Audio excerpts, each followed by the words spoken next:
Bram Stoker, Dracula.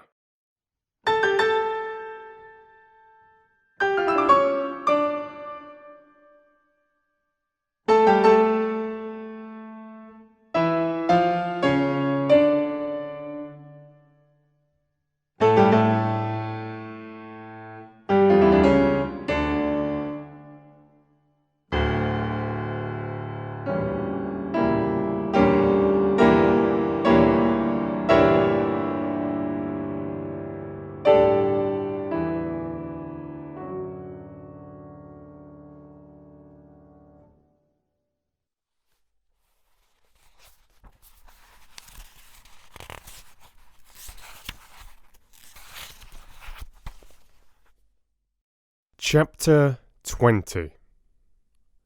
Jonathan Harker's Journal. 1st of October. Evening. I found Thomas Snelling in his house at Bethnal Green, but unhappily he was not in a condition to remember anything. The very prospect of beer which my expected coming had opened to him had proved too much, and he had begun too early on his expected debauch. I learned, however, from his wife, who seemed a decent, poor soul, that he was only the assistant to Smollett, who of the two mates was the responsible person. So off I drove to Walworth, and found Mr. Joseph Smollett at home in his shirt-sleeves, taking a late tea out of a saucer. He is a decent, intelligent fellow, distinctly a good, reliable type of workman, and with a headpiece of his own. He remembered all about the incident of the boxes, and from a wonderful dog's-eared notebook, which he produced from some mysterious receptacle about the seat of his trousers, and which had hieroglyphical entries in thick, half-obliterated pencil, he gave me the destinations of the boxes. There were, he said, 6 in the cartload which he took from Carfax and left at 197 Chickson Street, Mile End, Newtown, and another 6 which he deposited at Jamaica Lane, Bermondsey. If then the Count meant to scatter these ghastly refuges over his London, these places were chosen as the first of delivery, so that later he might distribute more fully. The systematic manner in which this was done made me think that he could not mean to confine himself to 2 sides of London. He was now fixed on the far east of the northern shore, on the east of the southern shore, and on the south. The north and west were surely never meant to be left out of his diabolical scheme, let alone the city itself, and the very heart of fashionable London in the south-west and west. I went back to Smollett, and asked him if he could tell if any other boxes had been taken from Carfax. He replied, "Well, governor, you've treated me very handsome." I had given him half a sovereign. "And I'll tell you all I know. I heard a man by the name of Bloxham say 4 nights ago, in the Hare and Hounds in Pincher's Alley, as how he and his mate had a rare dusty job in Old House at Purfleet. There ain't a many such jobs as this here, and I'm thinking that maybe Sam Bloxham could tell you summat." I asked if he could tell me where to find him. I told him that if he could get me the address, it would be worth another half-sovereign to him. So he gulped down the rest of his tea and stood up, saying that he was going to begin the search then and there. At the door he stopped and said, "Look here, governor, there ain't no sense in me a keeping you here. I may find Sam soon, or I mayn't. But anyhow, he ain't like to be in a way to tell you much tonight. Sam is a rare one when he starts on the booze. If you can give me an envelope with a stamp on it, and put your address on it, I'll find out where Sam is to be found and post it ye tonight. But you'd be better up arter him soon in the morning, or maybe he won't catch him, for Sam gets off main early. Never mind the booze the night before." This was all practical. So one of the children went off with a penny to buy an envelope and a sheet of paper, and to keep the change. When she came back, I addressed the envelope and stamped it, and when Smollett had again faithfully promised to post the address when found, I took my way to home. We're on the track, anyhow. I am tired tonight and want sleep. Mina is fast asleep and looks a little too pale. Her eyes look as though she had been crying. Poor dear. I've no doubt it frets her to be kept in the dark, and it may make her doubly anxious about me and the others. But it is best as it is. It is better to be disappointed and worried in such a way now than to have her nerve broken. The doctors were quite right to insist on her being kept out of this dreadful business. I must be firm, for on me this particular burden of silence must rest. I shall not ever enter on the subject with her under any circumstances. Indeed, it may not be a hard task after all, for she herself has become reticent on the subject, and has not spoken of the Count or his doings ever since we told her of our decision.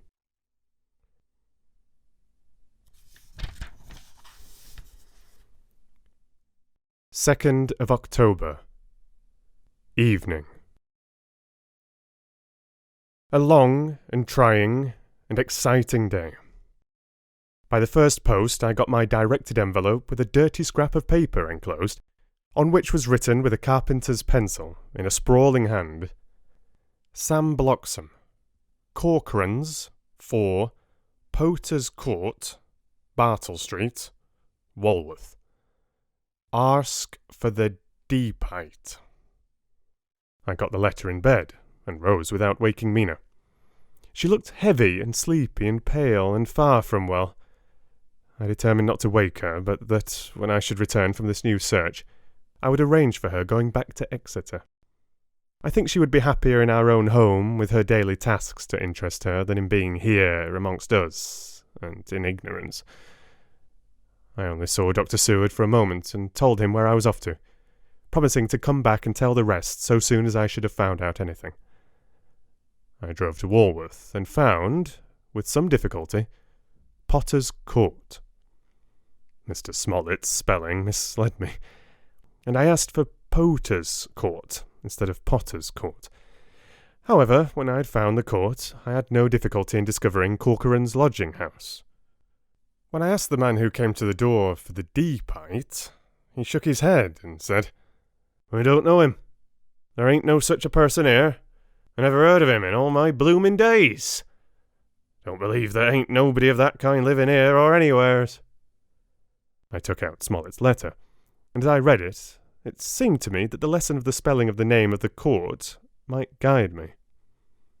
"What are you?" I asked. "I'm the deputy," he answered. I saw at once that I was on the right track. Phonetic spelling had again misled me. A half-crown tip put the deputy's knowledge at my disposal, and I learned that Mr. Bloxham, who had slept off the remains of his beer on the previous night at Corcoran's, had left for his work at Poplar at 5 o'clock that morning. He could not tell me where the place or work was situated, but he had a vague idea that it was some kind of a new-fangled warehouse, and with this slender clue I had to start for Poplar. It was 12 o'clock before I got any satisfactory hint of such a building, and this I got at a coffee shop, where some workmen were having their dinner. One of these suggested that there was being erected at Cross Angel Street a new cold storage building, and as this suited the condition of a new-fangled warehouse, I at once drove to it. An interview with a surly gatekeeper and a surlier foreman, both of whom were appeased with coin of the realm, put me on the track of Bloxham. He was sent for on my suggesting that I was willing to pay his day's wages to his foreman for the privilege of asking him a few questions on a private matter. He was a smart enough fellow, though rough of speech and bearing. When I had promised to pay for his information and given him an earnest, he told me that he had made 2 journeys between Carfax and a house in Piccadilly, and had taken from his house to the latter 9 great boxes, main heavy ones, with a horse and cart hired by him for his purpose. I asked him if he could tell me the number of the house in Piccadilly, to which he replied, "Well, governor, I forgets the number, but it was only a few doors from a big white church, or something of the kind. Not long built. It was a dusty old house, too, though nothing to the dustiness of the house we took the blooming boxes from." "How did you get into the houses if they were both empty?" There was the old party what engaged me a-waiting in the house at Purfleet. He helped me to lift the boxes and pack them in the dray. Curse me, but he was the strongest chap I ever struck. And him an old fella, with a white moustache. One that thin you would think he couldn't throw a shadow. How this phrase thrilled through me. Why, he took up his end of the boxes like there was pounds of tea, and me a puffing and a blowing afore I could end up mine anyhow, and I'm no chicken neither. How did you get into the house in Piccadilly? I asked. He was there too. He must have started off and got there afore me, for when I rang of the bell, he came and opened the door himself, and helped me to carry the boxes into the hall. The whole 9? I asked. Yes, there was 5 in the first load and 4 in the second. It was main dry work, and I don't so well remember how I got home. I interrupted him. Were the boxes left in the hall? Yes, it was a big hall, and there was nothing else in it. I made one more attempt to further matters. You didn't have any key? Never used no key nor nothing. The old gent, he opened the door himself and shut it again when I drove off. I don't remember the last time, but that was the beer. And you can't remember the number of the house? No, sir, but you needn't have no difficulty about that. It's a iron, with a stone front with a bow on it, and high steps up to the door. I know them steps, having had to carry the boxes up with 3 loafers what come round to earn a copper. The old gent gave them shillings, and they seeing they got so much, they wanted more. But he tucked one of them by the shoulder and was like to throw him down the steps, till the lot of 'em went away cussing. I thought that with this description I could find the house, so having paid my friend for his information, I started off for Piccadilly. I had gained a new painful experience. The Count could, it was evident, handle the earth boxes himself. If so, time was precious. For, now that he had achieved a certain amount of distribution, he could, by choosing his own time, complete the task unobserved. At Piccadilly Circus I discharged my cab and walked westward. Beyond the Junior Constitutional I came across the house described, and was satisfied that this was the next of the lairs arranged by Dracula. The house looked as though it had been long untenanted. The windows were encrusted with dust, and the shutters were up. All the framework was black with time, and from the iron the paint had mostly scaled away. It was evident that up to lately there had been a large notice board in front of the balcony. It had, however, been roughly torn away, the uprights which had supported it still remaining. Behind the rails of the balcony I saw there were some loose boards, whose raw edges looked white. I would have given a good deal to have been able to see the notice board intact, as it would, perhaps, have given some clue to the ownership of the house.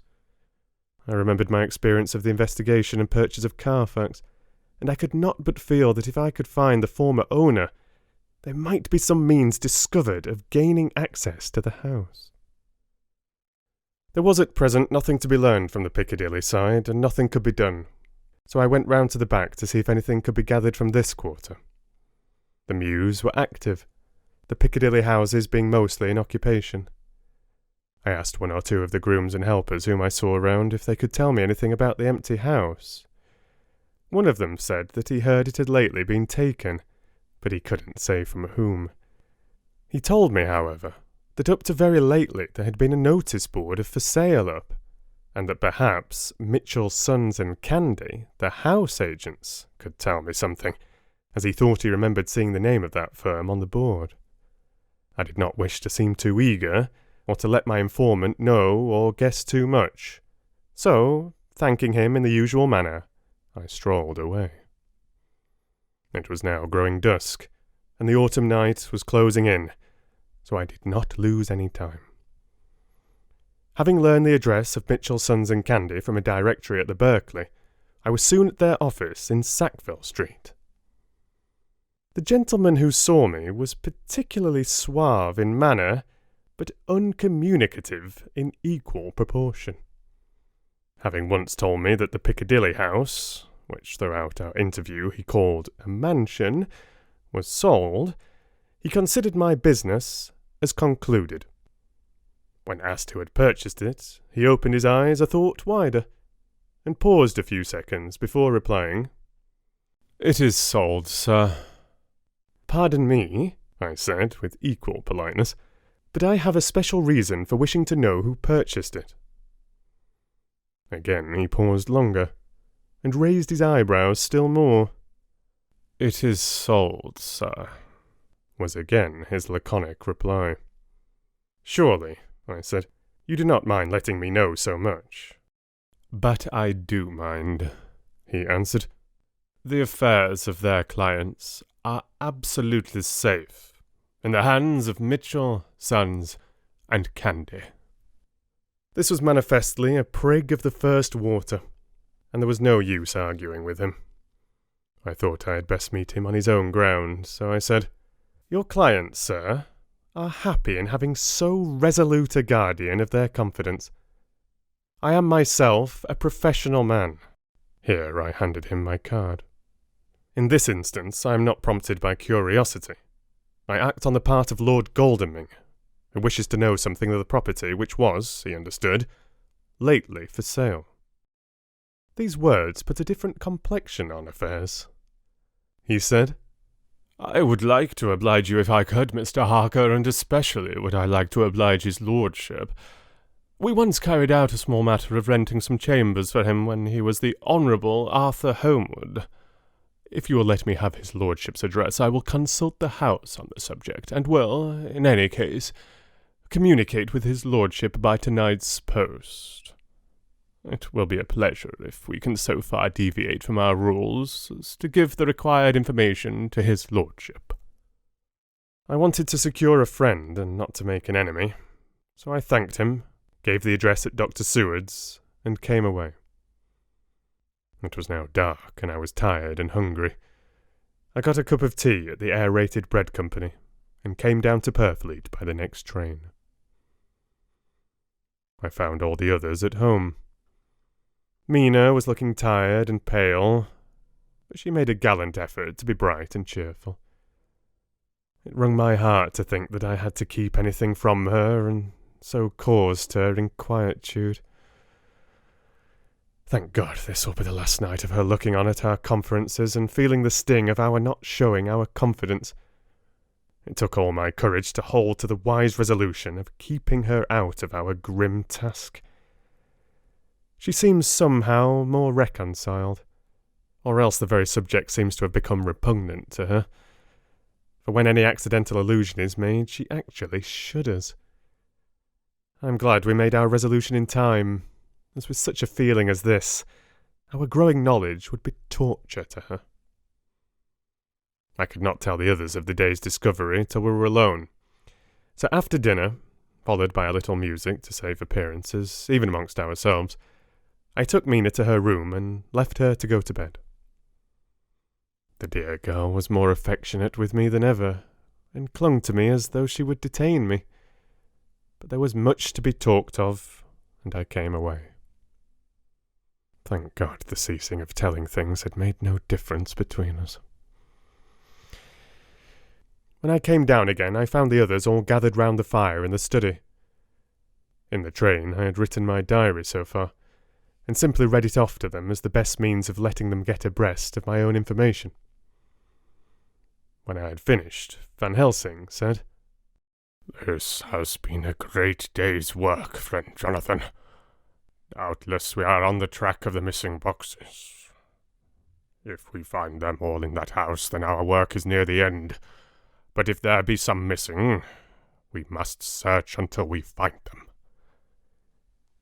Then shall we make our final coup, and hunt the wretch to his real death." We all sat silent a while, and all at once Mr. Morris spoke.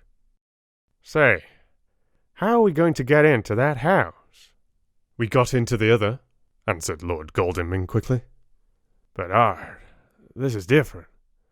We broke house at Carfax, but we had night and a walled park to protect us. It will be a mighty different thing to commit burglary in Piccadilly, either by day or night. I confess I don't see how we're going to get in unless that agency duck can find us a key of some sort. Perhaps we shall know when you get his letter in the morning. Lord Goldingming's brows contracted, and he stood up and walked about the room. By and by he stopped and said, turning from one to another of us, Quincy's head is level. This burglary business is getting serious. We got off once all right, but we have now a rare job on hand. Unless we can find the Count's key basket. As nothing could well be done before morning, and as it would be at least advisable to wait till Lord Goldingming should hear from Mitchell's, we decided not to take any active step before breakfast time. For a good while we sat and smoked, discussing the matter in its various lights and bearings. I took the opportunity of bringing this diary right up to the moment. I am very sleepy, and shall go to bed. Just a line. Mina sleeps soundly, and her breathing is regular. Her forehead is puckered up into little wrinkles, as though she thinks even in her sleep. She is still too pale, but does not look so haggard as she did this morning. Tomorrow will, I hope, mend all this. She will be herself at home in Exeter. Oh, but I am sleepy.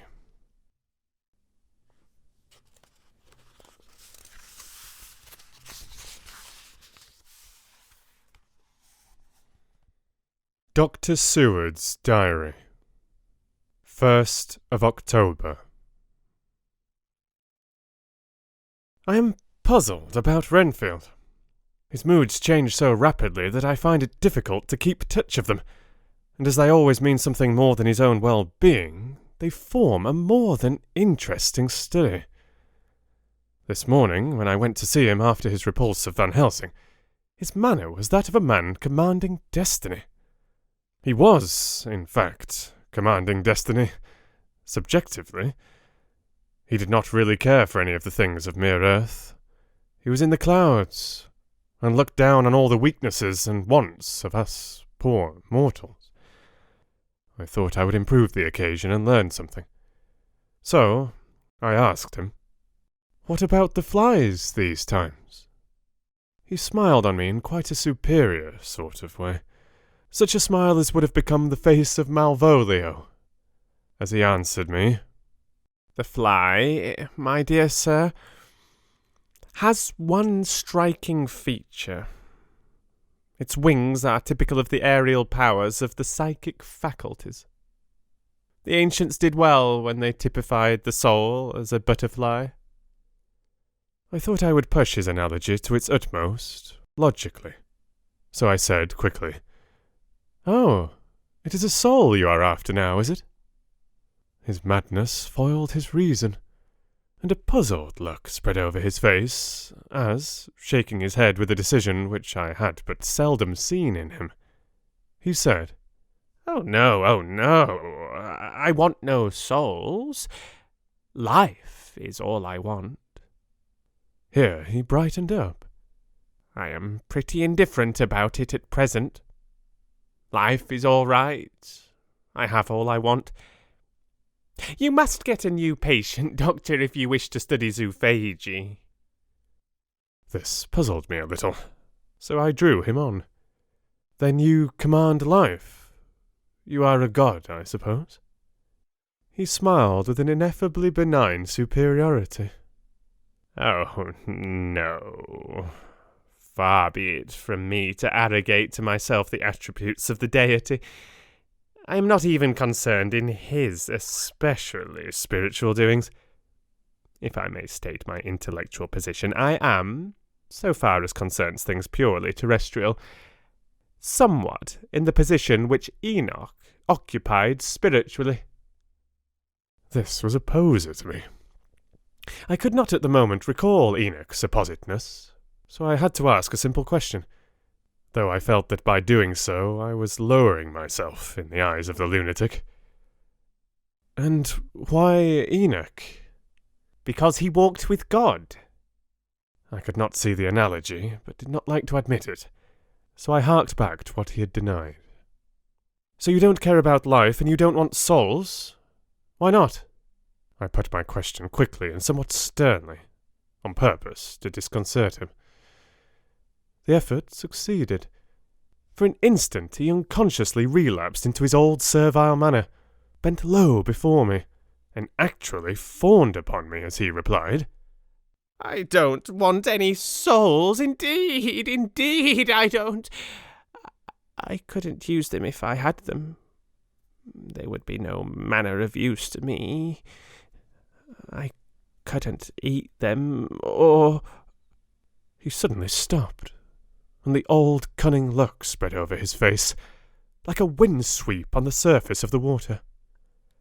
And, Doctor, as to life, what is it after all? When you've got all you require, and you know that you will never want, that is all. I have friends. Good friends. Like you, Dr. Seward.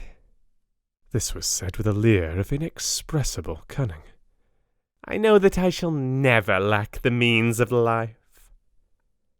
I think that through the cloudiness of his insanity, he saw some antagonism in me, for he at once fell back on the last refuge of such as he, a dogged silence. After a short time, I saw that for the present it was useless to speak to him. He was sulky, and so I came away. Later in the day he sent for me. Ordinarily I would not have come without special reason, but just at present I am so interested in him that I would gladly make an effort. Besides, I am glad to have anything to help to pass the time. Harker is out, following up clues, and so are Lord Godalming and Quincy.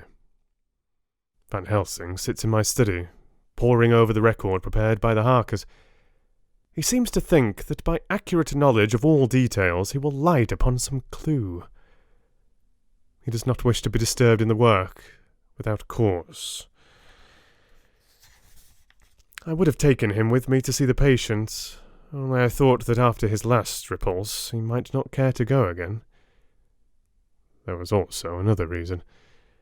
Renfield might not speak so freely before a third person as when he and I were alone.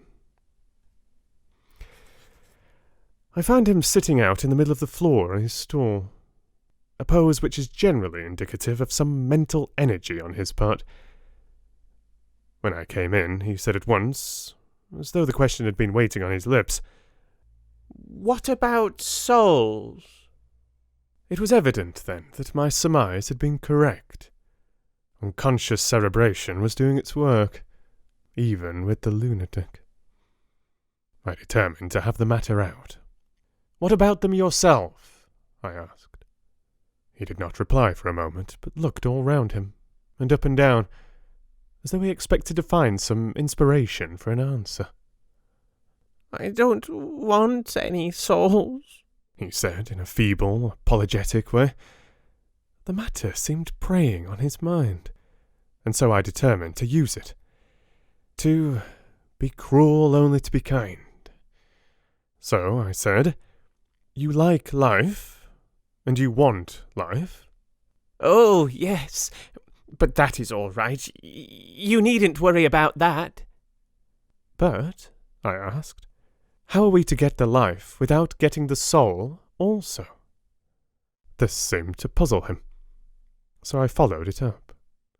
A nice time you'll have some time when you're flying out there, with the souls of thousands of flies and spiders and birds and cats, buzzing and twittering and meowing all round you. You've got their lives, you know, and you must put up with their souls. Something seemed to affect his imagination, for he put his fingers to his ears and shut his eyes, screwing them up tightly just as a small boy does when his face is being soaped. There was something pathetic in it that touched me. It also gave me a lesson, for it seemed that before me was a child. Only a child, though the features were worn and the stubble on the jaws was white.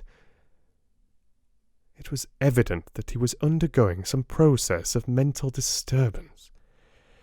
And, knowing how his past moods had interpreted things seemingly foreign to himself, I thought I would enter into his mind as well as I could, and go with him. The first step was to restore confidence. So I asked him, speaking pretty loud so that he would hear me through his closed ears, "Would you like some sugar to get your flies round again?" He seemed to wake up all at once, and shook his head. With a laugh, he replied, "Not much. Flies are poor things after all." After a pause, he added, "But I don't want their souls buzzing round me all the same." "Or spiders?" I went on. "Blow spiders? What's the use of spiders? There isn't anything in them to eat, or—" He stopped suddenly, as though reminded of a forbidden topic. So, I thought to myself. This is the second time he has suddenly stopped at the word drink. What does it mean? Renfield seemed himself aware of having made a lapse, for he hurried on, as though to distract my attention from it. "I don't take any stock at all in such matters. Rats and mice and such small deer, as Shakespeare has it, chicken feed of the larder, they might be called. I'm past all that sort of nonsense. You might as well ask a man to eat molecules with a pair of chopsticks as to try to interest me about the lesser carnivora, when I know of what is before me." "I see," I said. "You want big things that you can make your teeth meet in. How would you like to breakfast on elephant?" "What ridiculous nonsense you are talking!" He was getting too wide awake, so I thought I would press him hard. "I wonder," I said reflectively, "what an elephant's soul is like." The effect I desired was obtained, for he at once fell from his high horse and became a child again. "I don't want an elephant's soul, or any soul at all," he said. For a few moments he sat despondently. Suddenly he jumped to his feet, with his eyes blazing and all the signs of intense cerebral excitement. "To hell with you and your souls!" he shouted. "Why do you plague me about souls? Haven't I got enough to worry and pain and distract me already, without thinking of souls?" He looked so hostile that I thought he was in for another homicidal fit, so I blew my whistle. The instant, however, that I did so, he became calm, and said apologetically, "Forgive me, Doctor. I forgot myself. You do not need any help. I'm so worried in my mind that I am apt to be irritable. If you only knew the problem I have to face, and that I am working out, you would pity and tolerate and pardon me. Pray do not put me in a strait waistcoat. I want to think, and I cannot think freely when my body is confined. I'm sure you will understand." He had evidently self-control, so when the attendants came I told them not to mind, and they withdrew. Renfield watched them go.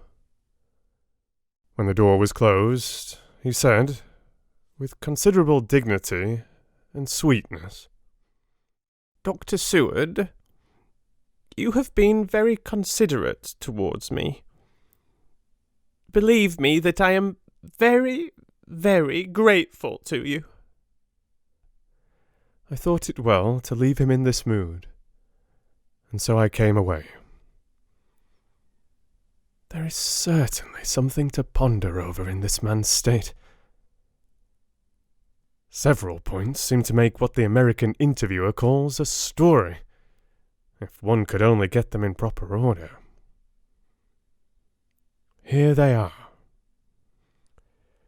Will not mention drinking, fears the thought of being burdened with the soul of anything, has no dread of wanting life in the future, despises the meaner forms of life altogether, though he dreads being haunted by their souls. Logically, all these things point one way. He has assurance of some kind that he will acquire some higher life. He dreads the consequence, the burden of a soul. Then it is a human life he looks to. And the assurance... Merciful God! The Count has been to him, and there is some new scheme of terror afoot.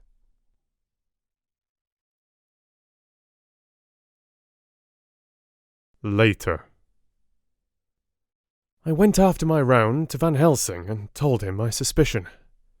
He grew very grave, and after thinking the matter over for a while, asked me to take him to Renfield. I did so.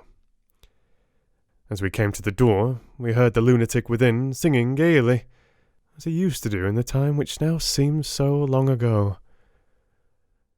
When we entered, we saw with amazement that he had spread out his sugar as of old. The flies, lethargic with the autumn, were beginning to buzz into the room. We tried to make him talk of the subject of our previous conversation, but he would not attend. He went on with his singing, just as though we had not been present. He had got a scrap of paper and was folding it into a notebook. We had to come away as ignorant as we went in. His is a curious case indeed. We must watch him tonight.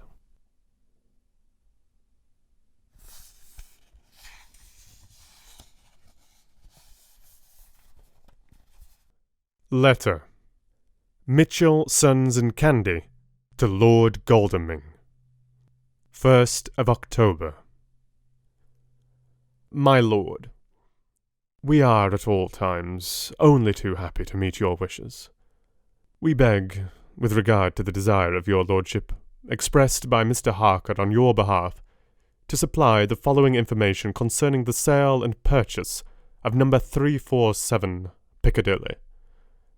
The original vendors are the executors of the late Mr. Archibald Winter Suffield.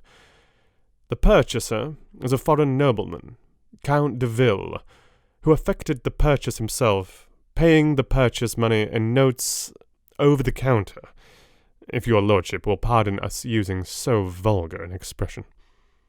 Beyond this, we know nothing whatever of him.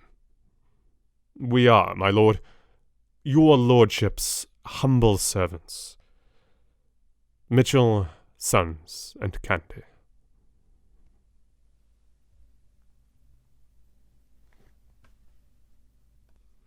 Dr. Seward's Diary.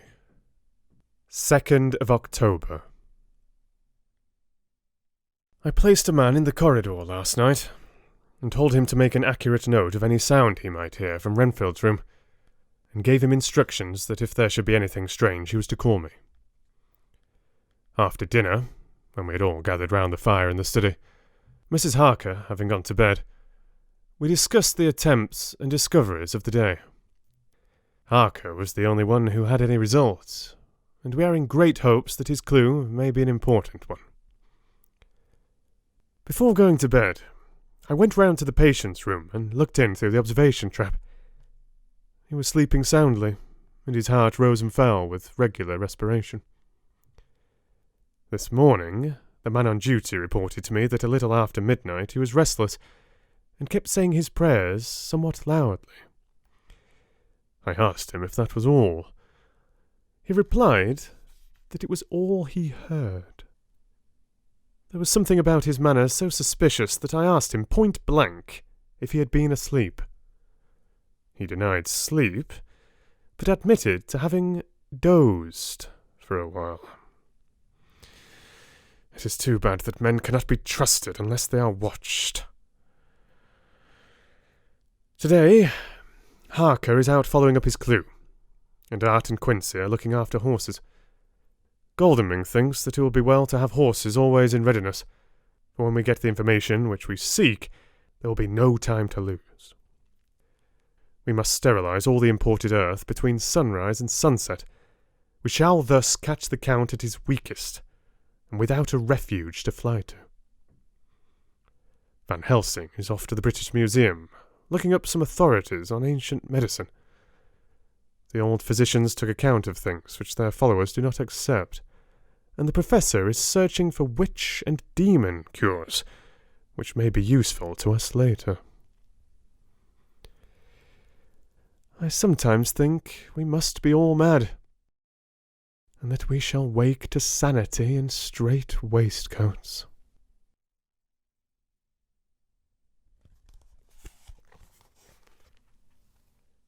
Later. We have met again. We seem at last to be on the track, and our work of tomorrow may be the beginning of the end. I wonder if Renfield's quiet has anything to do with this. His moods have so followed the doings of the Count that the coming destruction of the monster may be carried to him in some subtle way. If we could only get some hint as to what passed in his mind between the time of my argument with him today and his resumption of fly-catching, it might afford us a valuable clue. He is now seemingly quiet for a spell. Is he? That wild yell seemed to come from his room. The attendant came bursting into my room and told me that Renfield had somehow met with some accident.